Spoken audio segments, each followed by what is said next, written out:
up against the Valley. The former on the blue side on the play with the Valley answering back. There goes the Glue, the Eve, the Lolita, as mentioned by you, LaFell, and the Valley bans out the Fanny and the 1-1. Yeah, it's just kind of brainless kind of ban, right? It's not say brainless.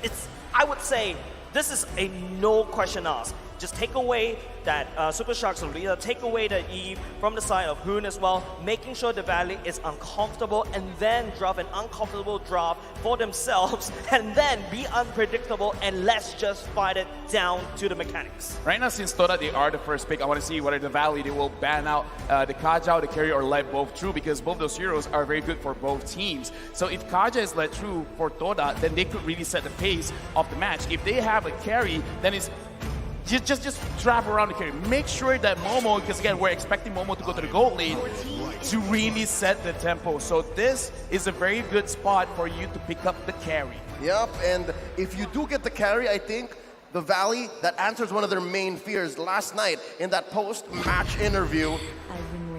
No! They spoke about how scared they are of Hilda, and now they have to no longer worry about that.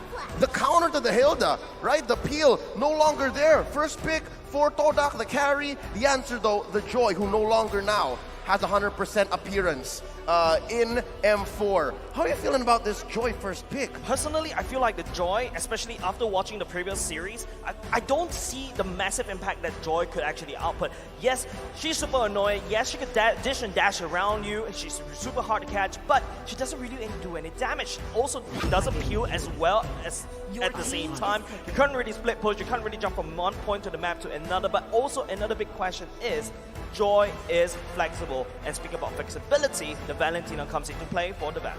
I agree with you saying how Joy is flexible, because a lot of people are still debating whether Joy should go to the jungle or the EXP, because with the Vengeance, Joy is actually quite a troublesome hero to deal with, because 57% win rate is not the worst win rate to have, but also not the best. But we're talking about Todak going up against the Valley, so having Joy is a very chaotic kind of hero. So I kind of feel like this kind of works out for them to go up against Todak, because Todak, at their best, they're very good at coordinating who should they shut down first. So having the Joy there, kind of like disrupting their tempo, might be good. Yep. And going into the second phase, that's a lot of damage locked in by Todak already, the Lapu-Lapu and the Hayabusa. So it's clear what Todak's plan is, and there you go. I think with this pick, the Fredrin on the Valley, they might as well have said, you know what, this is a straight XP lane pick, Joy, right? Yep, agreed. Yeah, I feel like the Fredrin definitely should go into the jungle. The taunt that you can do, especially when Hayabusa exits from the Shadow Kill, if you time it just right, you can catch Hayabusa off guard, and by the time the taunt finishes, your Shadow Kill has already, your Quad Shadows have already expired. You don't have a backdoor all the way out.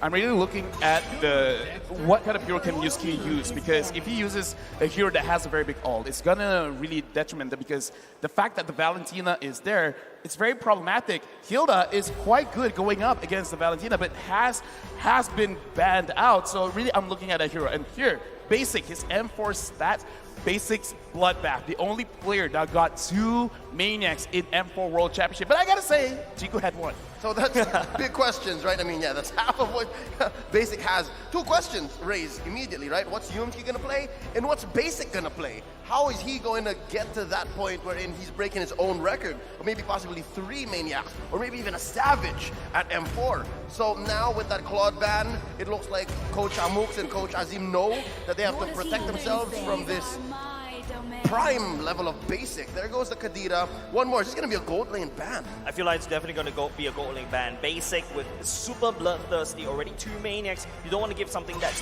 meta, right? You want to cut down as many marksmen as possible, but no, instead, Todak focusing on the Mathilda ban. This is kind of weird, because I was kind of expecting for like a Beatrix, because right now, looking at the draft from the Valley, they have a lot of magic damage. So Harif is a good pick, but overloading with magic is kind of easy to itemize again. Yep. So I'm really looking at some kind of physical damage dealer from the gold lane. So I'm thinking of Beatrix, but it looks like perhaps they want the Beatrix to go through. Maybe it's kind of a bait by banning out the Matilda, because Matilda could be something good against Todak's draft, but I can't see it right now. Yeah, the Matilda actually opens up and allows for the mobility on the Valley, and Todak doesn't want that. I think Todak just wants to take it to their face and make sure that when they make an engagement, it sticks. The swing back, though, on the first pick after the second phase began, the Kufra. So they're looking to stop this Hayabusa, looking to stop that Lapu Lapu, and then they're leaving basic open, so they're protecting their gold lane. Yeah, so it's all about minimizing the amount of dashes that Todak can output right now. But with the Kufra going in, there is also the potential carry tank shredding the Kufra very quickly as it's in the air. So I think Todak, not only just the fact that, yes, I need to be careful and open up the map as much as possible, I need to pack some Purify in. Now, about opening up the map, I was thinking about, you know, something like a Toe, but no, it's going to be a Ruby, and the Pyramid is locked in for Todak. With this kind of draft, Todak really wants to fight a lot, so they really want to be chaotic. They want to start everything early, because this is going to be very interesting for Chico guys to be using the Pyramids, because in their own MPL, Yumski is a crazy Pyramids, because he always get those crazy engages, crazy catches. So now, having them both being an engaged type hero, I want to see how they can control, especially in the river as well as the jungle side of things, because looking at the Valley, they're quite tanky, I would say, with the Joy, with the Fredrin, with the Kufra. So if they do want to establish an attack, I want to see whether they're really going to be hoping for Hayabusa to deal the most amount of damage, or actually fight around the carry and give more space towards the carry. I think apart from the carry conversation as well, I think the Valentina going in front side of the Valley, you've got big ultimates from Todak. Two, in fact, the Ruby and also the Pyramids. And these two, well, it all boils down to how Hoon actually pilots that Valentina. These game-changing ultimates could, in fact, benefit the Valley more than Todak. Truth be told, going into this draft, I am worried for both teams because they have very small box control. Correct. When team fights happen, you have to find a better re-engage, because look, your tanks, they come in and it's very honest. You have that jump from the Kufra, you have the pull from the Ruby, and then you both technically have a Cult Altar. Yeah. So with that being said, it really comes down to who finds you first and who has the better angle. Looking at this game, I want to see the first 3 minutes. I kind of feel like that will dictate how everything is going to shape up. I want to see if Joy can actually control the EXP lane. We are expecting that Joy will go to the EXP. And Hayabusa, I gotta say, looking at Team Hot, it didn't look well. I hope I see a different Hayabusa here with Rival piloting the Hayabusa. Here we go. Game number 1 in a best of 3 is Todak versus the Valley. Right off the bat right here, you can see both these two teams already clashing. It's going to be Mohamed Zain starting at the purple, Rival starting at the orange. I think the second thing that both these two teams will be looking at is to go for that Lethal Wanderer control. Yeah, it looks like both teams are playing slightly slow here, so no invade going for either teams. So we got to look at right now in terms of the lane as well. Looks like there's no Roja going on. The EXP laners are going to the EXP, the gold laners are going towards the goal. So both teams, I kind of feel like, because this is a best of 3, they want to see the kind of temperament that both sides have. Do they want to play a little bit more aggressive, or do they want to be a little bit more passive? Which explains how, again, both teams let go of the whole box concept or range when going into this first game. Now Rival, just peeks. Very sneaky. It's like, you know, a ghost in the room as well, just trying to peek what the Valley is doing for now. Very good map control for Todak, and it's just now that the Valley had a little bit of control from the top. And I don't know if this is a surprise to you, Lafel, the Joy is actually winning against the Lapu. Semi not surprised, because in the early stages of the game, we do have to understand that the Lapu Lapu kind of needs his level 4. He's good at poking around with his passive, but the thing is, because Joy is moving so much, it's hard for him to actually hit his first kill directly onto Joy. So I kind of feel like right now, White Chicken with a lot of mobility is really confusing for me. Yep, look at this presence from Todak down in the bottom lane. They know how important basic is, and they know the mid-game spike that the Brody can get. And Shark! Supercharge charging it up with the hunting ball as well. Rival will be able to just walk on away. Basic, no engage, it doesn't stick. Yeah, because in that kind of situation, Rival could not know that the Kufra is there because of the changes of how the bush mechanic works with a lot of disengaged heroes. Formace is quite deep into the Valley's territory. Oh, Supercharge charges, but he charges all the way as well. Yumski will be hooked. Hoon will be the one against Hoon, and Rival picks up the first blood for now. The fight ensues. Rival will be jumping all the way back. Mohamed Zain going in with the ultimate, but will not be able to connect for now. It's going to be Cult Altar activating, but Rival will be having the turtle control. Todak, the Malaysians, claiming this territory early on. Not much for White Chicken to do.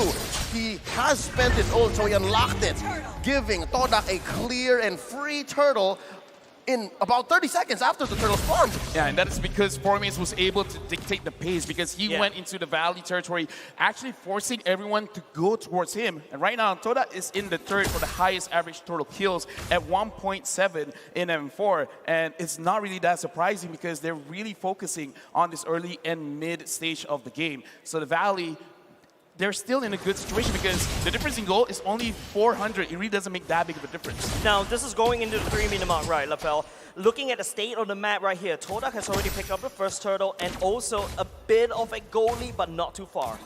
With 200 on the map, the Valley knows that that was a hard first engage. This is where Todak is strong, and that turtle really just wasn't ours. So they're waiting for Basic to come online, for Basic to build a little bit more. The power spike, Shark gets pulled. Shark get pulled, the Super Shark will activate out the flicker to over the wall, but it's going to be not going to be able to stick. The Cult Arthur prove it so difficult for Todak to handle. So I hate to say it, but I think I was right when I said no box gaming for both teams. And Todak is just finding the better and earlier and more decisive engages. Yeah, right now I'm looking at the laning stage as well. Momo is actually trying to put Basic at a deficit because Yumski as well as Rival, they are waiting here, but the Valley kind of seems like they know what's up. Yeah, it feels like a party at the bottom lane. It's going to be Super Shark engages. Basic jumping up, but here comes the call from the side of Todak at the same time. Super Shark will be buzzing out, but will not be able to do anything for now. Both these two teams, they can't find a single kill. Okay, with that kind of engage and disengage, we're looking for a potential clapback. The Valley just not ready for it, not right now. Oh, here we go. The shadow kill going in at the same time, but Super Shark will be dead to bouncing. But Rival will be able to get out. Yumski going through the purple box. Well, they're stalling the whole thingy. Will be able to get all the way, but Hoon terrifies him, and Yumski figures out the I'm a Venom will be able to miss. White Chico gonna looking for more, but here we go. Chico guys at the same time. Formaze will be trying to put out some damage, but members of Todak is running away. Chico guys 1 HP, but will not be able to survive. White Chicken activate the vengeance, but will also fall as well. It's a trade. Oh, another one falls. An expanded and extended team fight. All this while, the Valley was just using that to buy time. They get the second turtle. Yeah, looking at this, it could be a game where we're looking at whoever pulls the trigger first, because the way that you got to go in and out of the team fights, you got to micromanage all of the timings, the ults, the spells, because looking at the itemization right now, Joy already has that Genius 1, so a prolonged team fight will be pretty good for the Valley because quite a lot of magic damage is on their side. Rival here, having the Hunter Strike is great, is good, but I don't think the Valley, anyone will be really alone, so he can't really maximize the power of the Hayabusa. Yeah, even if White Chicken does go a little too deep, you can already see that White Chicken's building hybrid.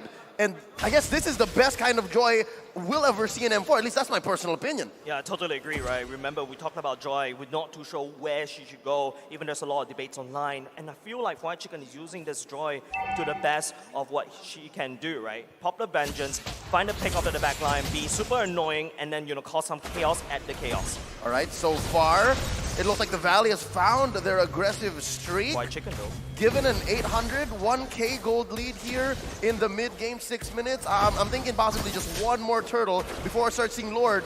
And all this time, what this is buying for the Valley is time and space for Basic.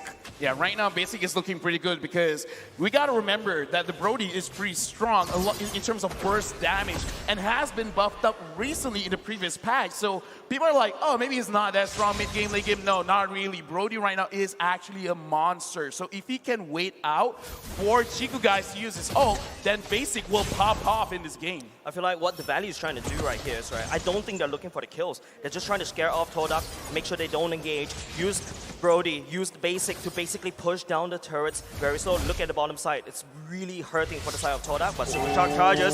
Yubski tries to spin. Super Shark actually catches.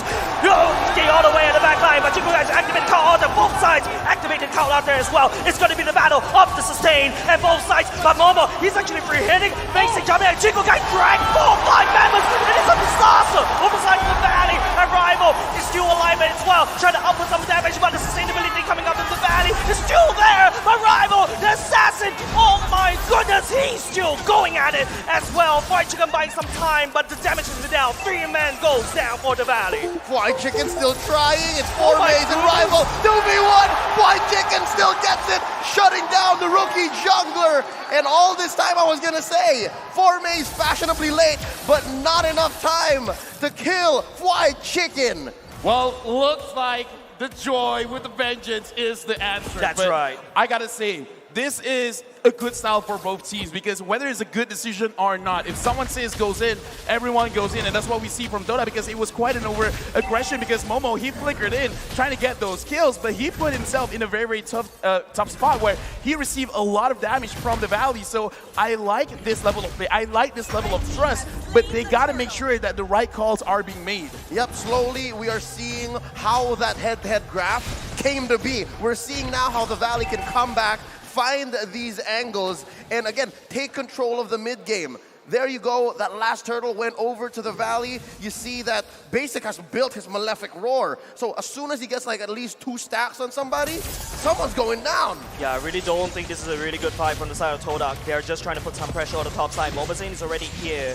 You know, just shoving them away. Need to protect Fried Chicken as much as possible. He's doing quite well as well. Try to put the attention more towards the EXP lane so that the Brody does have better farm, trying to push down these turrets. Right now, it looks like Todak's idea is they're trying to get any kind of objective because that's the way that they could equalize the goal because if they try to fight, it's really not going to happen. So they're trying to stall it out, try to see whether they can actually get this top turret. If they can't, they're kind of in trouble because this gives a lot of time for the Valley to set up something anywhere else. Oh, Super Shark. It is going to be Rival, the first victim. Shadow kill all the way in and giving away the turret in the mid lane. So much map control for the Valley now. Oh no, they're gonna answer. They're gonna Another find one, Yumski. Yumski will be the flicker will be committed at the same time. That is one flicker burn from the side of Todak. All right, so what we saw there was Todak setting up a huge top lane siege, but the Valley being maybe a step and a half ahead. They pushed mid, they caught Rival, and then a false engage onto Yumski, but they forced the flicker, so I'm guessing that's a big win for the Valley. They had information because Mobazane was up there as well, so he assumed, okay, I just saw them top side. I don't see them again, so most probably they're gonna stay there. We could set up something in mid. So that's what happened. They saw what was there, and they made a very good assumption that they're not gonna move. So that's just calculated aggression. Oh, is that a purple? He did! That's the purple buff stolen by Mobazane, and Grab that's that purple. the biggest problem. If you have your mid lane cracked open, but now the Lord has spawned. This is the first Lord. Don't forget, Todak doesn't really have a good Lord control. Oh no, 2K ahead, and you can assume that a lot of that is on Basic, and a lot of that is on Fried Chicken, and he's rocking that mystery shop. So best believe he's making the most of that gold more than 4 maze. 10% is gonna go a long way, especially for a team that likes that mid-game power spike 10 minutes in, and it's very difficult to find a way for Todak to get in there. We're looking at least all ults being online and looking for that engage. Who's gonna get in first? My goodness me, Mobazane already chunked down the third Lord, already half HP, but look at Fried Chicken, look at him go. He's looking for the pickup right here, but he's gonna get stunned right now by Mobazane. At the same time, Fried Chicken fought so much time for the Lord to be taken away by the Valley as the Valley collapsed on top of Todak. 3 members has already gone down, 4 mates, and also fighting for dear life, but would not be able to survive. Rival, the only one left. Super Shark, man, he set it up so well as well. Since everyone is so clumped up together, there is no way this Hayabusa could work. So right now, Todak, they're really losing up the engages on Super Shark. He's really shutting them down hard. And now they're making their way into the base. That shield pop. Chiku guys forced to use the cult altar early. Too early and too late at the same time. Yosuke will be dragging it now. Look at the damage from Momo. Will not be able to connect. Basic still all the way back by the Hood coming in. Wins the call out of his own. And Rival gets knocked up in the air at the same time. It is going to be Momo trying to output some damage in the backside, but will not be able to connect for now. Formace will be able to take down for himself for now. As Hood will be taking down Chico. The stun going in. Formace, what are you going to do against Mobazane? A show of sportsmanship between Zane and Formaze. I love how much this young man has grown from North America. We used to know him as these marksman junglers, as the assassin junglers, and now look him. He's playing Brethren. I mean, both of them know you're not gonna die, I'm not gonna die. Might as well show the world that we still love each other. So that was a very good defense. So the way that I'm seeing how it's gonna be played out is you gotta look at Hoon, which ult does he take, as well as you gotta look at Yumski. In this, look at his replay, look at Yumski. He's the only one that could reliably stop Super Shark. He can buy 0.5 seconds for Todak. That is what Todak needs, that 0.5 seconds. If he is nowhere near the engagement of Super Shark, the team fight is going over to the Valley. And because of that swing, there is a huge gold lead now for the Valley, approaching 8,000 gold. And what does that look like in terms of items? Looking at Brody right now, he only has 2 offensive items. The rest is defensive because he understands my role is actually to survive as long as I can. Right now, it's still playing. Going in, Momo look Rona, Yumski will be trying to delay some time. What was when about Todak? Like Yumski, he's taking a lot too much damage from the side of basic. Momo saying already looking for the Chico guys, kill at the same time. But look at White Chicken, he's in like so much time against Momo. Four mates will be trying to fighting out the car, they're going in, the shadow kill activated by the Todak as well, but will not be able to buy enough time. Peter Bryce, what do you have for breakfast? I want some. This Brody knows what he's doing. It's a throwback to M2 Carl Teasy, winning that world championship, building the marksman this way. They're going to clear this wave, and they're going to take their time. Discipline is the call here, 13 minutes in. Right now, I kind of feel like Todak, if they really want to take a fight, they kind of got to take it in a very open space because close spaces is very good for a Kufra. So inside your base, around the river, not inside the jungle. If they do want to fight, don't fight the jungle. I know how strong Ruby is in the jungle as well, having AoE control. But at this point, you got to respect Super Shark. Pick your fights at the right location. With this current location, it's not good for Todak. So they got to keep this in mind in their next fight. And the same can be said about the Lapu-Lapu as well. If you're in those tight corners, those alleys, it's kind of hard for Formaze to predict where to land the bravest fighter and all the following skills. So that again allows White Chicken to just go roughshod straight into the back line. Now this Lord, it's as free as it gets. All right, gratis as they say here in Indonesia, giving them what, a close to 10k gold lead. You're looking at a state of devastation. There's nothing that Todak could do. No contest, no nothing at all. Todak would need to lie flat at their base and just basically watch the animation there. The Lord has been taken down, given over the side of the Valley, and this could be the very last push. This is one last option that they can have, and that is don't care about your friends. If your friends die, let them die. Just move around the map. You have a Hayabusa because look at how the Valley's playing. They play together. So if they're playing together, 1 or 2 lanes is going to be open. So try to attack those lanes. Would you prefer that it be Rival or Formaze who does that? Because it's only one of them. No, both. Do both. Just trust that Yumski, Chiku guys, and Momo can protect their own base. Just Delta split. Just Delta split. If you're going to lose anyways.